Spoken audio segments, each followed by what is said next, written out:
Hello and welcome to the Newburyport Literary Festival. I see that people are coming in. We're so excited that you're here.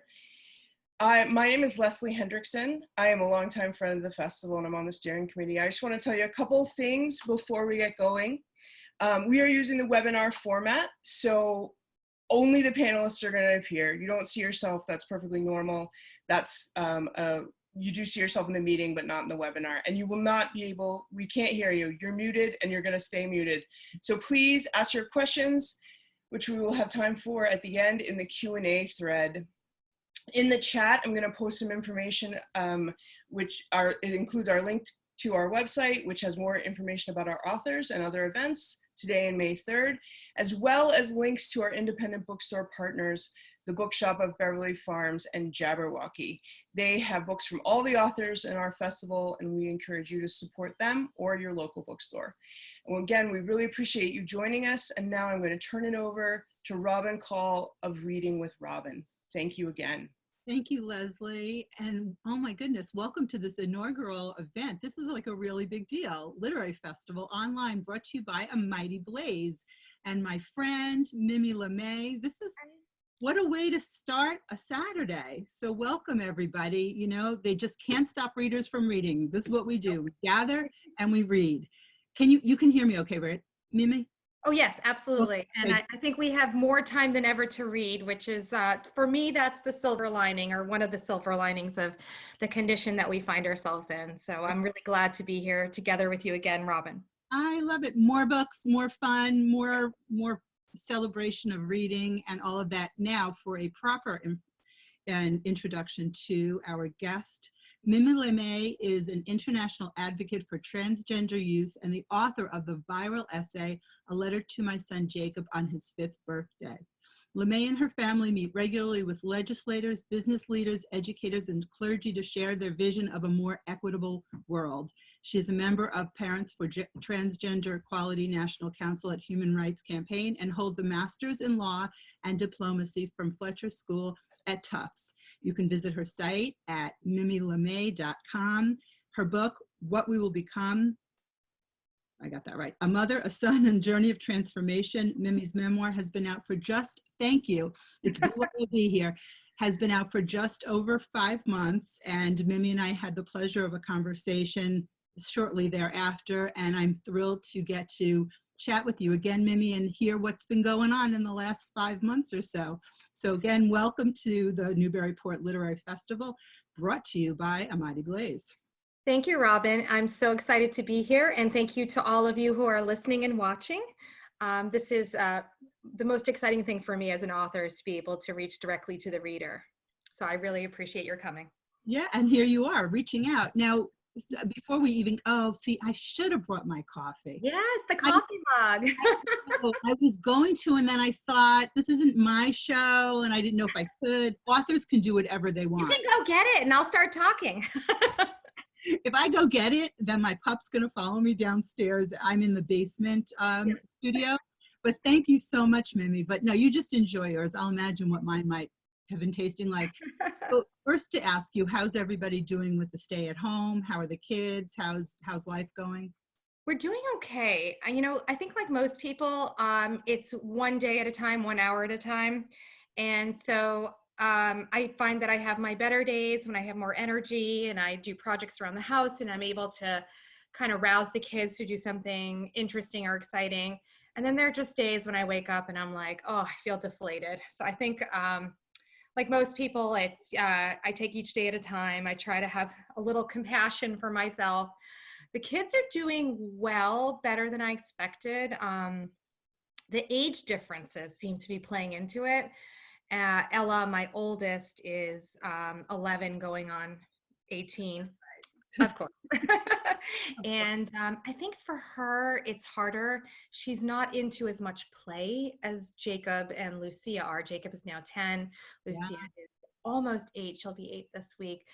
And so they can occupy themselves with a million different things. They're always pulling gadgets and materials out of the craft closet and making a mess. We're not supposed to care about that, but let's face it. A mess is a mess. Someone's got to clean it up. and it is what it is. But We do a lot of that on these Zoom interviews. I'm always like, it's what you don't see. It's in the periphery. I know.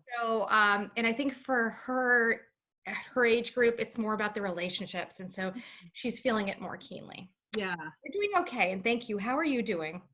No complaints.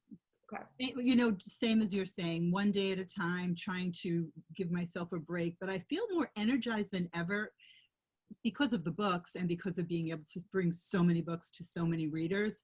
Yeah. So for me, it's a really unique space, but tempered with the needs of the family and just the general anxiety of living right now. So I'm going out today. I'm getting out today. It's going to be sunny.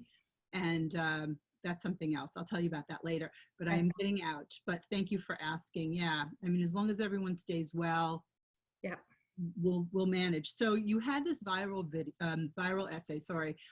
I mean, there's nothing like an essay that goes viral. You can't plan for it. Nope. You write this essay. People would love, like you could do a course on how to make your essay go viral. It doesn't work. So you had this essay that went viral.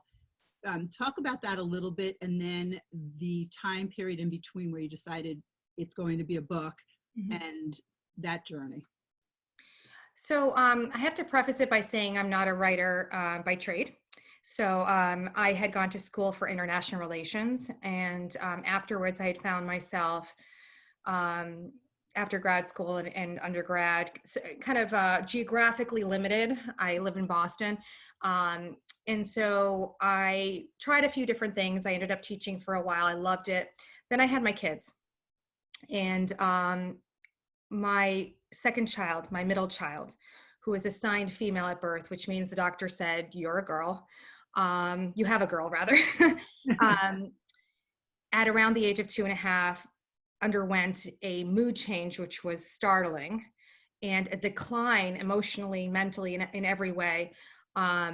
That was frightening. And alongside this came the claim from my child, I am a boy, you're wrong about who I am. And from that, we were launched into about, I would say, 1.5 to 2 years of struggle. You know, I think we went through all the stages of disbelief. We thought it was a joke. We thought it was play acting, all the way through, a feeling of loss when we realized, our son was transgender. And at that point, there was not much out there to help a parent with a young child. He was 4 when he transitioned. Yeah. There was practically nothing out there. Even my pediatrician said, I didn't know kids could be transgender at this age. So we were we felt like we were on our own.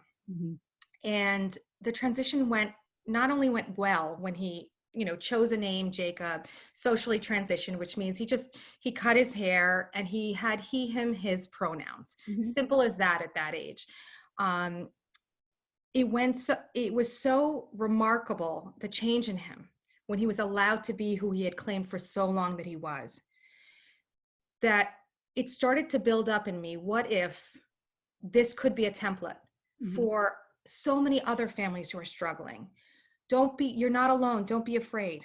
And you know what? There's something on the other side, which is really beautiful, which is a child coming into his own skin and coming alive in the way that Jacob had. And so I was struggling with that, and it was in my head, but privacy, we were doing so good. We live in Massachusetts. It's one of the best places in the country for a family with a transgender child in terms of rights and protections and the climate. And then December of 2014, an event happened that shook me to my core. And that was a young transgender girl, young woman rather, a 17-year-old from Ohio, committed suicide and wrote a note that went viral saying, please fix society. We are discriminated against. She mentioned that her parents had made her undergo conversion therapy, which is the attempt, and it's usually kind of based on a faith or religion, the attempt to force a child, shame a person out of being either gay or transgender, in her case, transgender. And she talked about having no hope in her life and that she hoped that her death would mean something. And it did. And it shook me to my core. And I said, you know what, we're doing okay. We're happy in our little bubble. But what about all those other kids? And what about my son's future when he travels, when he goes around the world? I saw two camps kind of set up from this story that came out. Well, there were many camps, but for the most part, I saw people, you know, who were in disbelief. There's no such thing as a transgender child. You know, parents have a right to raise their child any way they want. And then I saw people who were pleading because they had been raised in similar situations and they made it through, but they're like, don't do this to another generation of kids. Right. And so with my son's permission, with my family's permission, I sat down to write from my heart what our experience had been from the moment that I brought him home from the hospital. And so that essay came out. I sat for about a week and a half on the couch. I got up, I took care of my kids, I made food, and then I went right back to the couch and I sat and I wrote from my heart and I put it out there hoping that it would do something. And it went viral. And like you say, you can't prepare for that. No, and like you say, you're not a writer. Of course you are a writer. And when you write from your heart and it's authentic and it's a mother's passion, I mean, that is unstoppable. And, you know, like I was saying, and I'm chatting with Mimi Lemay, her book, which she will hold up, What We Will Become. Every time I say you have to hold it up, What We Will Become, right, a mother, a son, and a journey of transformation. Thank you. It's so many, you know, I don't want to mess it up. It's so important. And visit Mimi Lemay, and the site will be up there later. You can link to it because it is, I don't want to overstate, it is such an important book. It is such an important book. And it also goes to so many other topics of acceptance, hope, living the life that you're meant to live, and really a lot of education, because I think a lot of fear and all of that stems from not being educated. The religious aspects aside, I probably better not go there because I'm not on my own page, but I think that that is something that there are just so many messages in there, and we need to share those. And I think that, so now you're a writer, whether you want to be or not. You My badge. are a writer, and I love that the whole family is involved, and you certainly got permission, and because the amount of people that you've heard from, I know, and continue to hear from, and sharing this message of hope, and like you say, seeing Jacob transform into the child that he was to be, and to, you know, and at 2.5, when children are acting, you know, you noticed a decline. Some, you know, I'm sure some people must have said it's a terrible 2 thing or whatever, but Yeah. a mother knows. Yeah. Yeah, but a mother knows, like, you don't want to look at certain things no matter what they are, because, well, then it's harder, or who knows, but you know, you knew. And for your pediatrician, not, you know, it's not, there's a lot of education out there that we need to know. So the essay went viral from your amazing motherly instincts and heart, and up and down off that couch, and then the book. So the book reaches many people, and the article continues to be found. I mean, right? It's just an amazing thing. So what has happened since the book came out? Or what are some of the other conversations, people you've heard from, something that you didn't even think of when you put it out there in November? Well, what I didn't, so when I started writing the book, because what happened after the essay is I had a bunch of literary agents or editors reach out to me and say, hey, do you think this can be a longer book? And that discussion continued for a little while. And the contract to sign the book came in 2015. So the landscape for transgender people at that point was looking really hopeful. And things changed. The world changed. We had our election in 2016, and we had people in positions of power making decisions that were not in the best interest of the LGBTQ community, and that continues to this day. And things changed. And so the advocacy piece picked up for me. So that means, you know, in Massachusetts, for example, transgender and non-binary people did not have protections against discrimination in public places. The kind of protections that you have if you're differently abled or based on race or religion, they were absent of that list. And the harassment, you know, historically and, you know, anecdotally is very, very high for transgender people. And so we joined that struggle. And that's something we continue to do to this day through HRC, through our connections in the political community, um, and through all the wonderful organizations that we have come in contact with and work with. So that's what we've been doing aside from that. And on a personal note, we're growing, we're thriving, we're getting closer, I think, as a family every time we tackle a challenge like this. Yeah. And the kids are they're doing great. We have our ups and downs, but they're within, you said that the mother instinct that something was wrong, bigger than just terrible twos. I'm happy to say that, one of my kids is going through the tweens. The other one's going through something else at a younger age, but it feels normal. It is normal. I would say we're doing very well. That's awesome. Yeah, I mean, there is that normal, people that it's not what everybody's posting on Facebook and Instagram, what really goes on in family life. So within that normal range, and I love all the advocacy. And what did Jacob get? He got to ask a question of Elizabeth Warren. Is that right? Warren, that's right. So we were at the town hall. We had been invited through HRC, and his question was chosen, and he got a chance to ask our Senator Elizabeth Warren how she as a president would keep transgender kids safe. And of course, as you know, she has a plan for that. And I hope that's incorporated into our current nominee's work. I know Joe Biden has a very robust LGBTQ policy, and I'm hopeful there too, but it was quite the moment. It was really cool. Seeing that, it just gave me shivers. And also to see a family to pull together for whenever, for rights and for advocacy and for political awareness and all of that. It just, I can only imagine where all the children will wind up in what they do, because that is, families do all sorts of things together, but that is something that's standout. And it's kids are amazing, and when they're allowed to speak their truth and have a voice, and to see the connection between siblings, all the good, the bad, all of it, that's one of my favorite parts of the storytelling, and the human element of the story, and the political awareness and the necessity for legislation and all that encompasses. Do you think any of the kids will go into this in a field, in a career one day? Great question. My two older kids have expressed interest in being youth ambassadors for the Human Rights Campaign. And they have a remarkable group of young people who are fighting in every part of this country for rights in their communities. And you have to be 13 for that. So they're eagerly waiting for that age.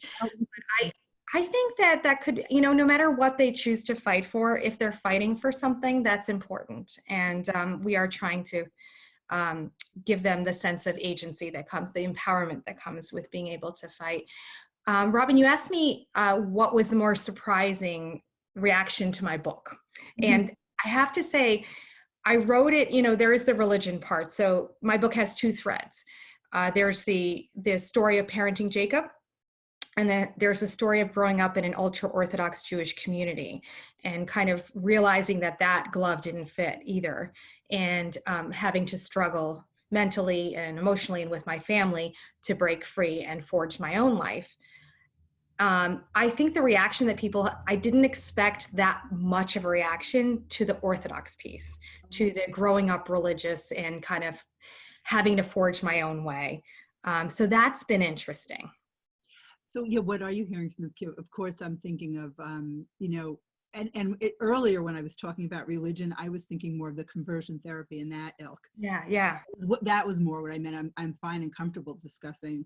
I know very little about Orthodoxy as a Reformed Jew, but I do know enough because I read. And so what were some of the outcomes, the discussions, and your own family and, their reaction to Jacob's story? So in terms of my own family, my mother's had some mixed reactions. She's obviously a big character in the book. I think I tried to paint her the way she is, very complicated. Jewish mothers are complicated. Am I right? That's what I hear. Yeah. That's what you hear anecdotally, right? Yeah. Yeah. It's common knowledge. Yeah. It's complicated. So she had mixed reactions to the book. I think she, it's normal to feel that, why are you writing about me? Mm-hmm. And I talked to her about it, and I think she understands, to her credit, like really understands why it was important for me to link the two stories. Because they're both parenting stories. For one thing, it's me being parented, choices that we make as parents to either look at the mold, look at the community outside us and the expectations, whether they're stated or unstated, for the way we raise our children, and looking at a child who doesn't fit that mold. And what do? Do you make the child fit the mold, Mm-hmm. or do you rebel against the mold and allow your child outside the bounds? And what are those consequences? And for my mother, the choice was, and it comes from her strong belief, her genuine belief in the rightness of her faith and the way of life. My mother's belief was that I had to fit the mold to be happy.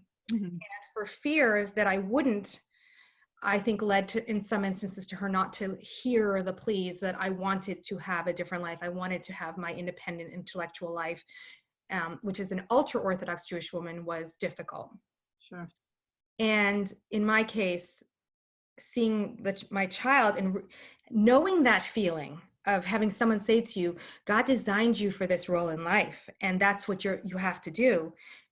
Having that feeling and knowing what that felt like, I could recognize that in my child's eyes, that he needed to be allowed outside of that mold, that we needed to find a more creative solution to his suffering. And thankfully we did, because right now he's thriving. And so I felt that those two stories needed to be told side by side.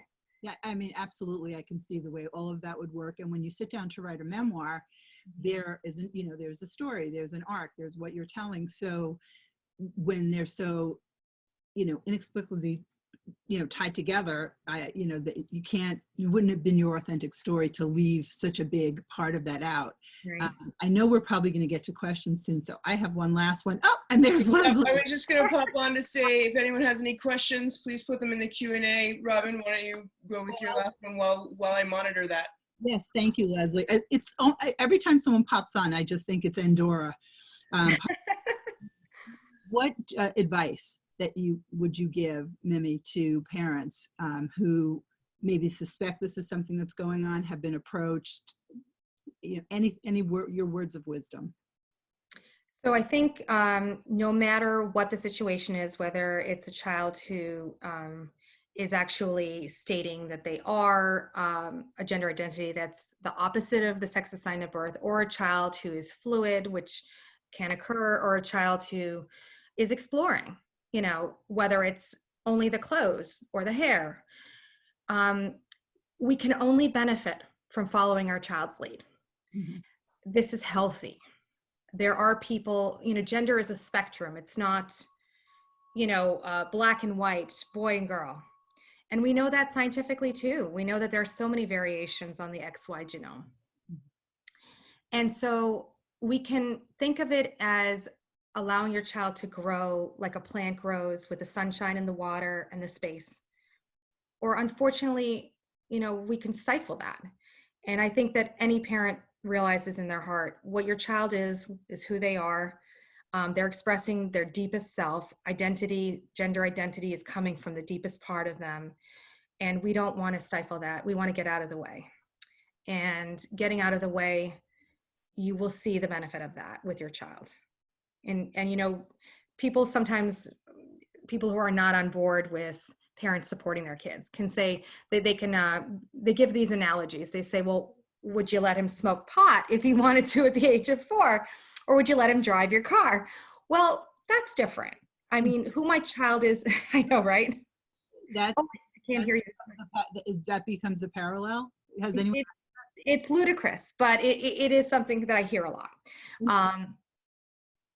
No, I think you're cutting out. Sorry, one more time. Am I? No, I said that's interesting that's Yeah. where somebody would go. Yeah. your kid light up at 4, but okay. But, you know, supporting your child in their deepest sense of self, of who they are and the way that they want to express themselves, that is a healthy thing. That is a good parenting thing. It is nothing like, it's not allowing them to break a rule or a law, or, you know, or behave in any willy-nilly way that hurts other people. Who they are is always going to be who they are. And you can either be with them and support them and walk on this road with them, or you can turn aside. I choose to walk with my child, and I hope every parent does. Yes, I hope so too. We don't want, you know, like you said earlier, the young woman who left the note asking for people to have tolerance. And how long ago was that? 2015? That was in 2014. And it opened up a conversation that had to happen in society, which is about the really high rates of suicide and self-harm in LGBTQ youth. Yes. Which is unacceptably high. So we need to support these kids in every way that we can. Yes, and honor her wishes. Yes. Do we have a question? So we have a couple of questions about how Jacob navigates life, bathrooms and camps. I don't know if you want to talk about that kind of personal stuff.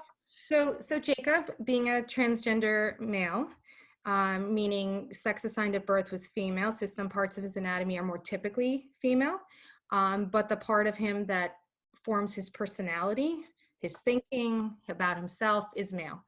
And I think we would argue that if we were missing a limb, it wouldn't change who we are.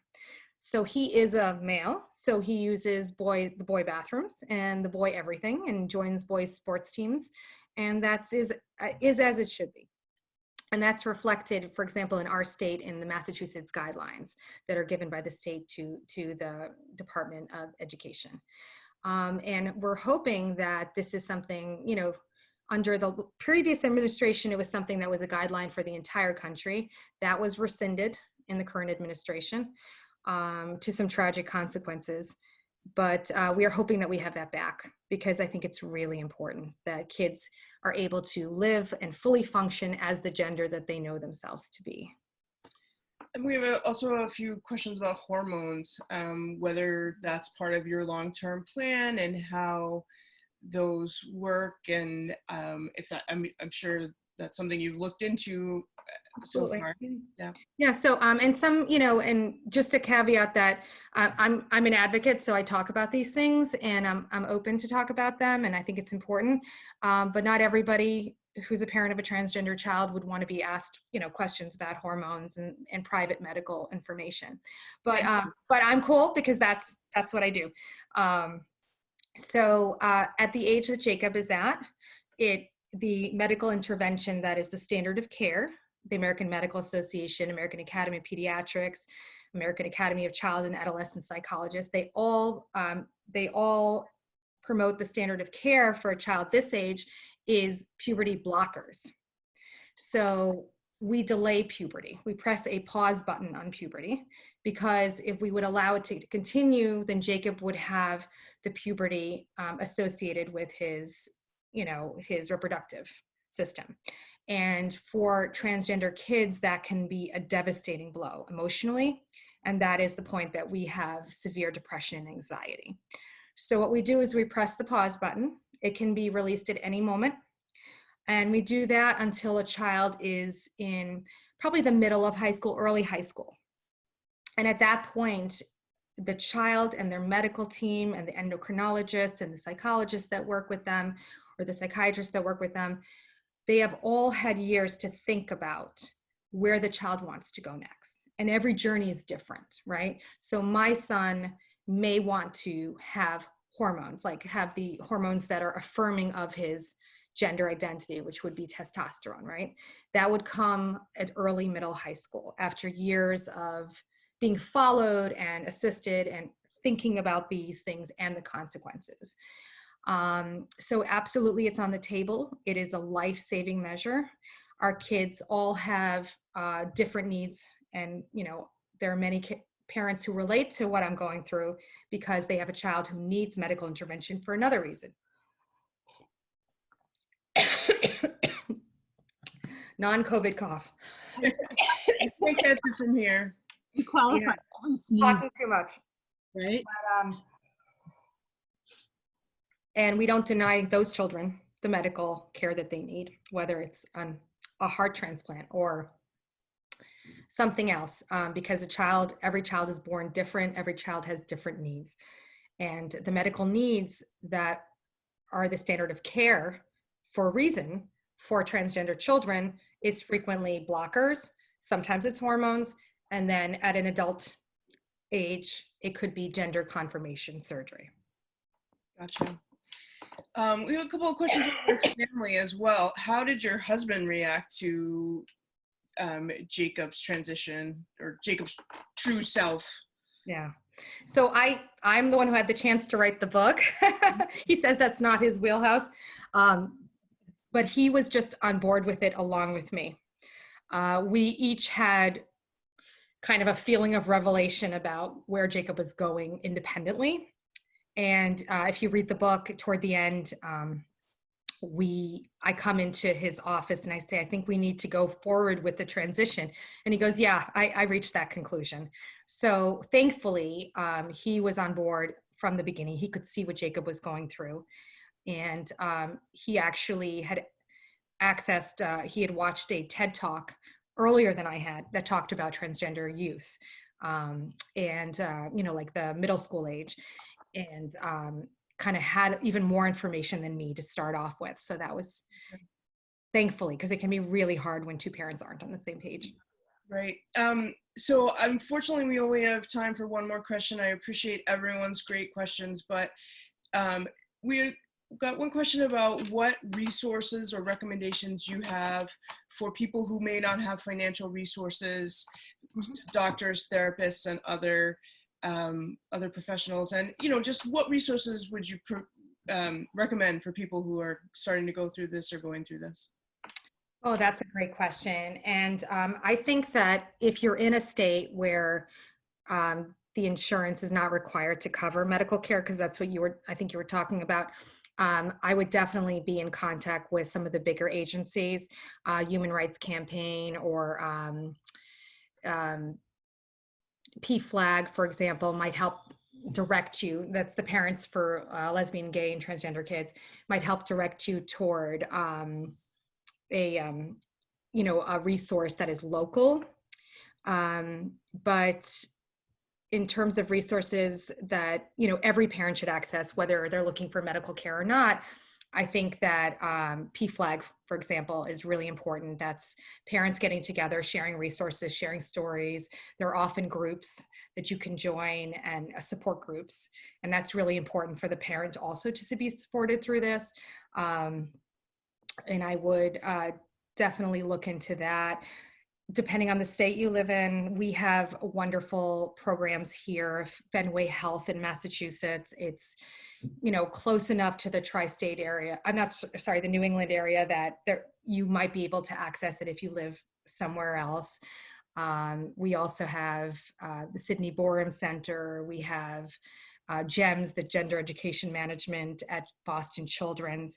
So look into seeing if your area, wherever you live, has a clinic, a gender clinic that is affirming. It's very important that it be affirming and not, God forbid, what Leela experienced with the conversion therapy. So, yeah. I think that's a beautiful place to end on an affirming note. Thank you all so much for being here. We have a lot of thank yous in our chat and in the questions too, if you hadn't seen them, ladies. And thank you all. And I hope you're able to attend some other events throughout the day and on May 3rd. Take care, everyone. Thank you. Thank you for coming. Thank you, Robin. Thank you, Leslie. Take care.